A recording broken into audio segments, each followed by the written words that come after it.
Her crew of 40 moved through pre-dive protocols. Every action was ritual, every check a guard against the crushing pressure waiting below. Mission Commander Sarah Vance reviewed the descent profile. 2 years of research had led to these coordinates on the abyssal plain. The submersible Orpheus waited in her cradle. Her scarred titanium hull was the only barrier between life and the ocean's deepest darkness. Sample 7 is secure. Copy that, Doctor. James, how are the atmospheric levels? Holding steady, Captain. At 0800, the launch sequence began. Orpheus was lifted from her steel cradle and swung over the waiting void. For a moment, they hung between worlds. The familiar ship, the infinite ocean, and the line that separated them. Then came the descent. Water swallowed the light, and they committed to the long fall into darkness. They passed through the sunlit zone, where life was abundant and familiar. This light would not follow them down. The pressure mounted with every meter. The hull transmitted its stress in faint creaks and groans, the ocean testing its integrity.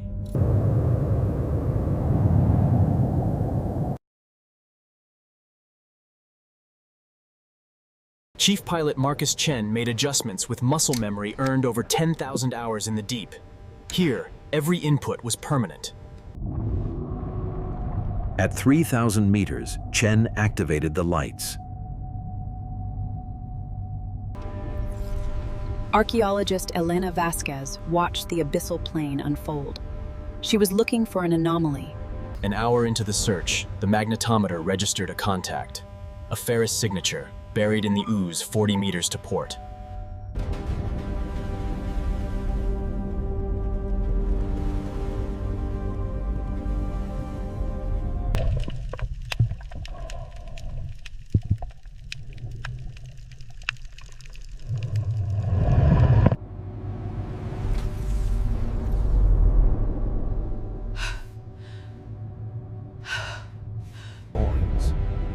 Thousands of them, scattered across the abyss like a game abandoned by giants.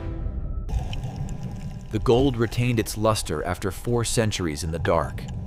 Each coin was a disk of light, a piece of...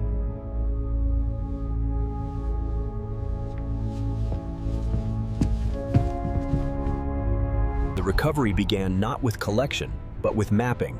They placed transponder buoys, creating a grid for systematic excavation.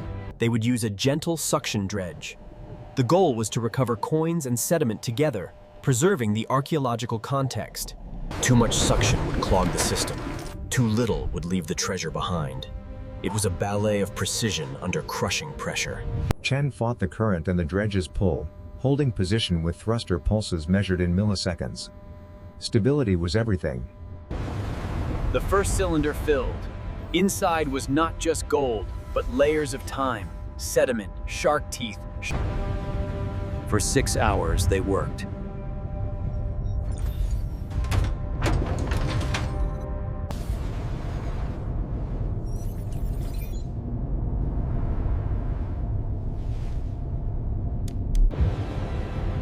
With a hiss of compressed air, Orpheus began her ascent. She left the treasure field. The ascent was a reverse journey through the ocean's layers. Light seeped back into the world. First a deep blue, then cerulean. They paused, allowing their systems and themselves to adjust. The mothership waited above, a shadow against the sun. The surface breakthrough was violent, brilliant. Light and sound returned all at once. They had traveled through... The crane recovered them, lifting the heavy sphere and its heavier cargo from the embrace of the sea. They emerged like visitors from another world, blinking in the sunlight. Their work was not done. It was just beginning. In the sterile processing lab, the first cylinder was opened. Centuries of abyssal ooze spilled onto the table.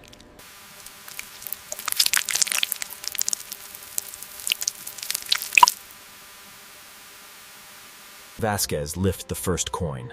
Struck in the 17th century, it bore the face of a Spanish king whose empire spanned oceans. They worked into the evening. Gold here, silver there. Each coin was documented, its story beginning to be pieced back together. As the equatorial sun set, the magnitude of their recovery became visible. 3,000 coins.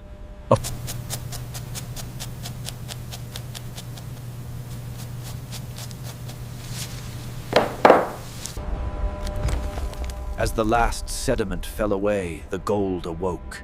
It gleamed as if newly minted.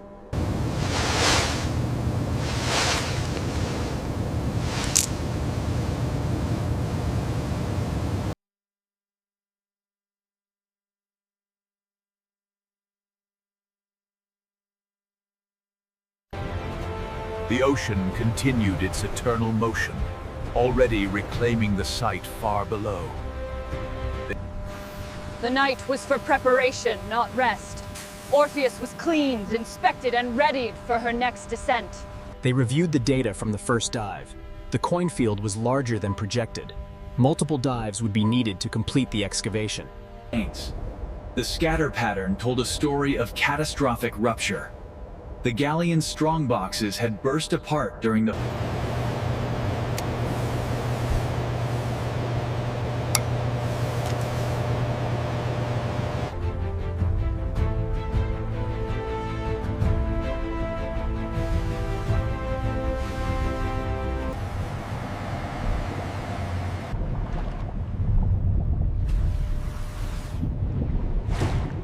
The second descent was faster, a familiar journey into the familiar dark. Their minds were already on the grid, on the work ahead. They found their markers waiting, beacons in the perpetual night. The site was exactly as they had left it. The deep does not change quickly. They began with delicate work. Individual coins at the perimeter were collected by hand, their exact locations logged with laser precision.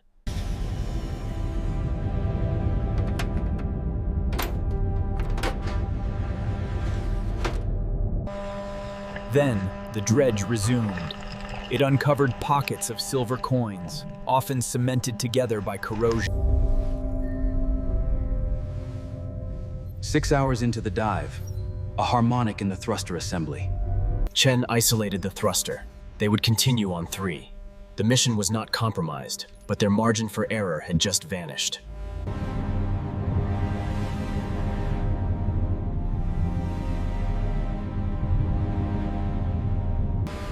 Then, the dredge clogged. Not with coins, but with wood.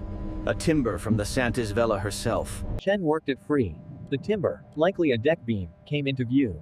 Tool marks from a 17th century shipwreck were still visible in the oak. For Vasquez, this was worth more than gold. This was the ship. This was the crew. They placed the timber with care. The recovery continued, but the mood had shifted. They were no longer just salvors. They were witnesses. Power was critical. They had to choose. Push for more treasure, or guarantee a safe return with what they already had.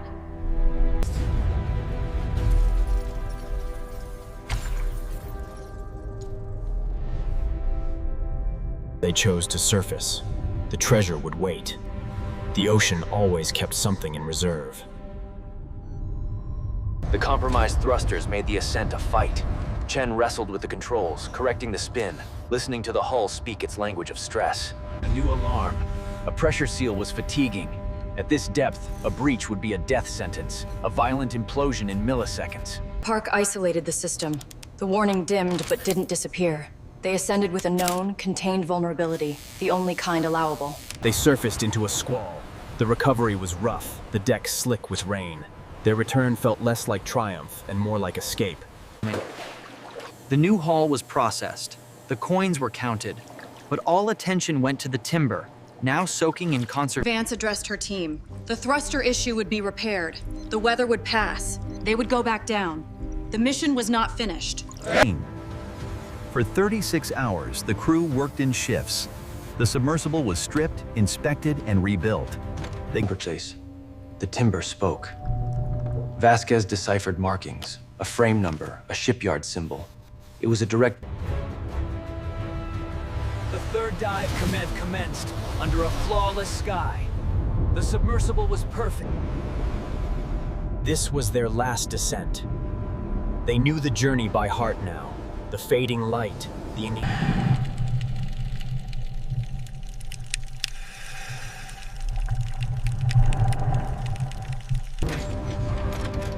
This dive was for the artifacts that told human stories. The personal possessions, the tools of men. Then, the true weight of fortune was revealed.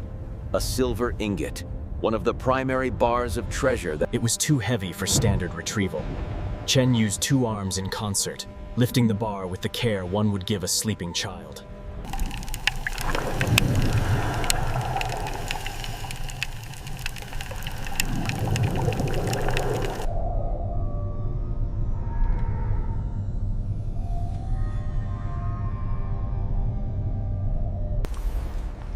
Aurelius, this is Orpheus. We have located human remains. We are halting recovery. The protocol was clear. They returned the ingot to the deep. It was a grave marker now, a better memorial than any museum display case could provide. Their work was done. The treasure had been reclaimed, but the sanctity of the site had been respected. The ascent was a time for silence. They carried up gold, silver, and artifacts. They left behind... Rode the surface under a star-filled sky. Ocean.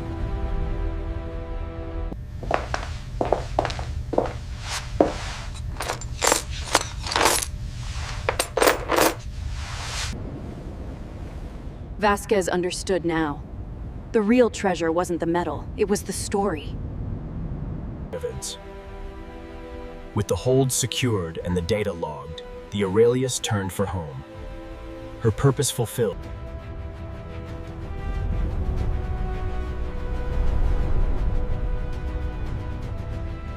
For Vance, the mission's success was tempered by its cost. The ledger showed historic gain, but some columns could never be balanced.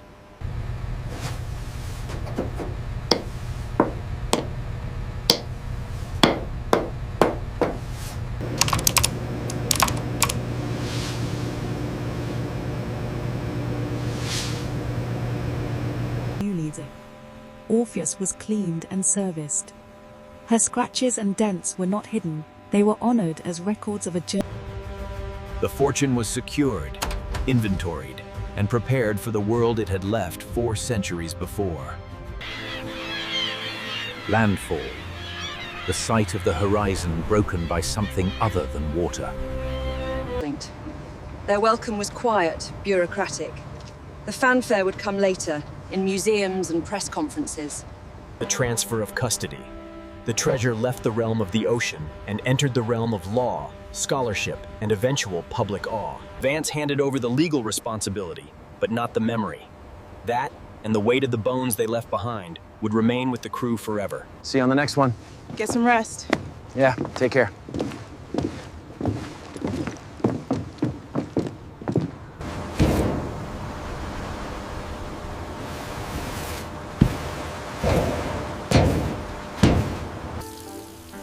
They returned to their lives, to quiet rooms, to green grass, to air that carried no... Vasquez found her voice again in teaching, showing the timber she could conjure the darkness, the cold, and the slow fall of marine snow for those who had never left the light. The world learned of the recovery. The headlines shouted of gold and silver. The crew spoke instead of history. The value isn't in the weight of the metal. It's in the weight of the story. And some parts of that story were too heavy to bring up. The artifacts found their home. Under glass, lit for admiration. The gold gleamed for the public. Vasquez saw the story being passed on. To the child, it was pirate treasure. That was a fine place for the story to start anew.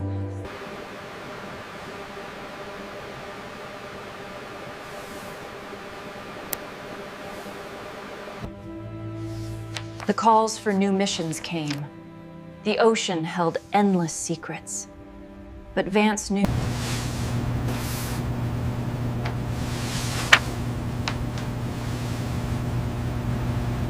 The Aurelius was stripped of her specialized gear. She would become a cable layer or a supply ship.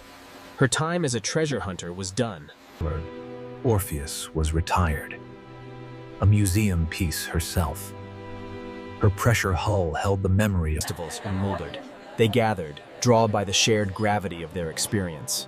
Conversation could lag, but the silence was never empty. No grand farewells were needed. They were bound by more than friendship. We recovered the treasure, but the ocean kept the story. Vasquez taught until the end of her career. Others followed. Technology improved. The descent became easier, more routine. But the site was revisited. Time, in the deep, moves slowly. The scars of their excavation had begun.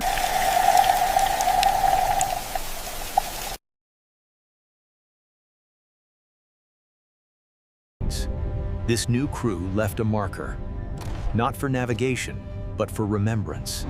An acknowledgement that this was not. This is the weight of fortune. In the light, gold, history, human achievement.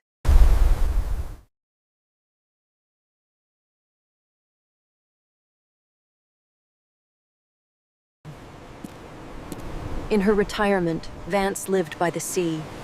She never sailed again, but she needed its presence. Chen sought the opposite of pressure, altitude. In the thin air of high mountains and flight simulators, he found a different kind of quiet mastery.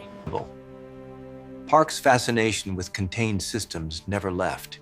He built perfect miniature worlds in glass, where Vasquez surrounded herself with the story. The replica coin was her paperweight, a daily reminder that the greatest discoveries are often questions, not answers. Vasquez's work became foundational. New generations of archaeologists studied her maps, her methods. Technology gave the timber new life. Visitors could see not just a piece of wood, but its place in the living ship. Not all visitors came for treasure. Some came to pay silent tribute to the machine that had gone where they could not. And it sparked debate. The beautiful, terrifying footage of the abyss became a weapon in the moment wasn't seeing the gold, it was seeing the anchor. That was the moment we knew we'd found them. The ship, the people, the story became real. And there are constellations down there too, made of light in the dark. We were just listeners. The deep ocean does the talking. Our job was not to interrupt.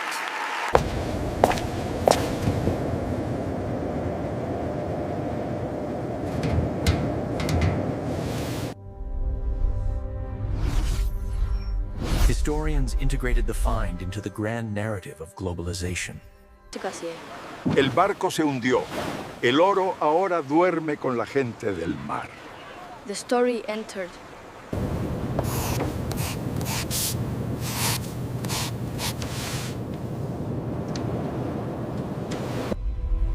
From the greatest height, the story was a brief spark. The deep ocean moved on. New explorers with new questions looked into the darkness and saw not lost.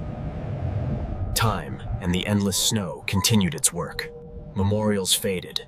Coordinates were forgotten.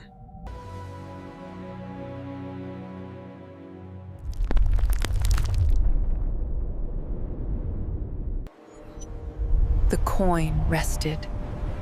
The city slept. The ocean indifferent.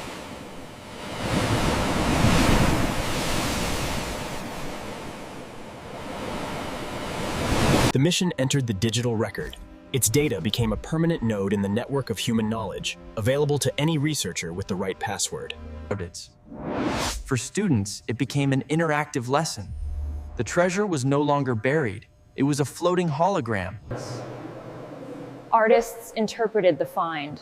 One piece captured its essence, immense darkness, and types. The engineering solutions developed for Orpheus became open source. They were improved, iterated upon, and found. The story rippled out in personal ways. For some, it changed their relationship to the ocean, to value, to what was worth taking and what was worth leaving.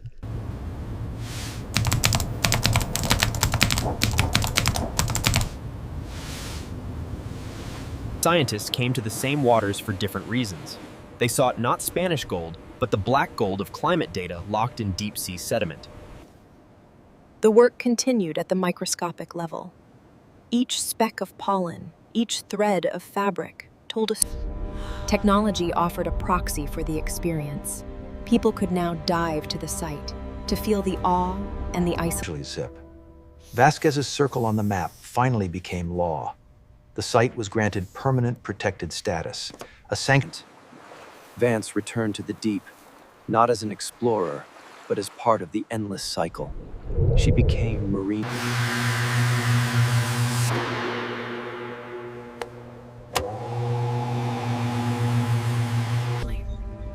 The ocean became busier. A network of machines now crisscrossed the depths. Amidst that traffic,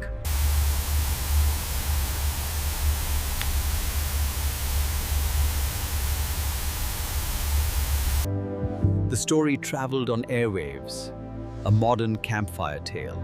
It became a metaphor, a lesson, For the child, it was simple. A friendly machine, a blue sea, and treasure at the bottom. Fashions changed, technologies evolved, but the artifacts endured, their silent testimony unchanged. The ocean remembered nothing. The same forces that shattered the Santa Isabella. The storm passed. The surface smoothed. From a distance it was as if nothing had happened. The deep,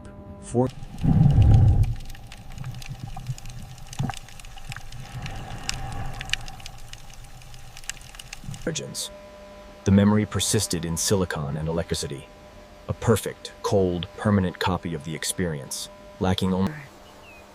In her final years, the memory that returned most vividly was not of treasure. So look at the ocean. See the surface, the waves, the horizon.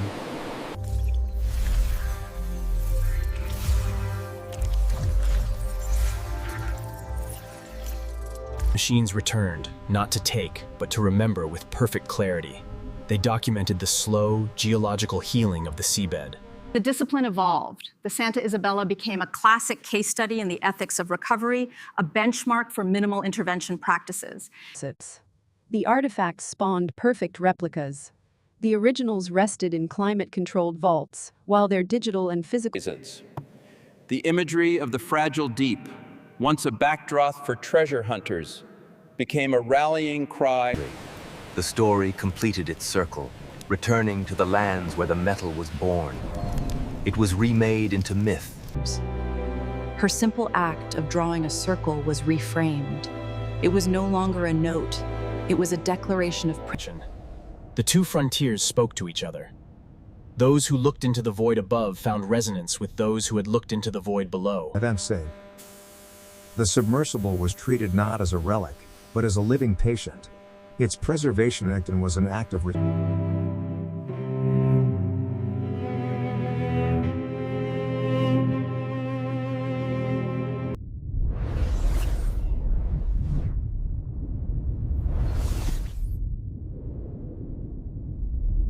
legacy. The legacy was not always in metal or museums. Sometimes it was in the choice of a career, a life dedicated.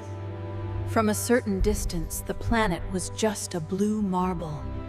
But within that blue, layered... Science reached its limit, then performed an act of poetry. They made the artifact eternally recognizable to any future intelligence.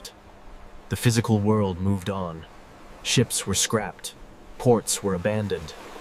The tangible points of the story.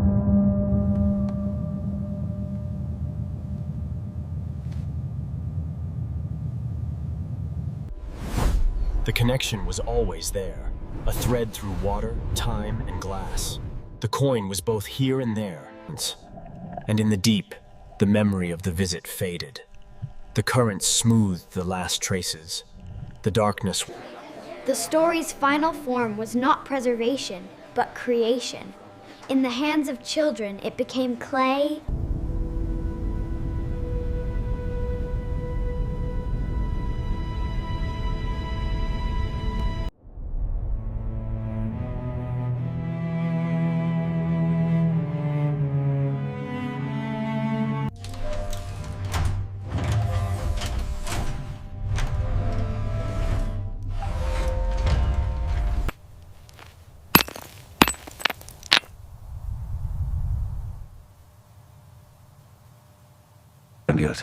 Time is the real deep.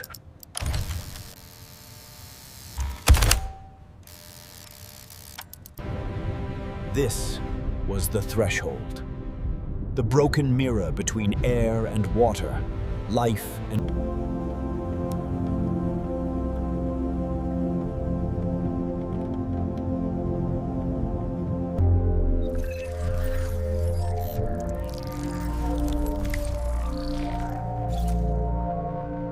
Flowlets. The people faded, the ship rusted, the submersible became a monument. But the choice they made... In the beginning and in the end, there is only the sea.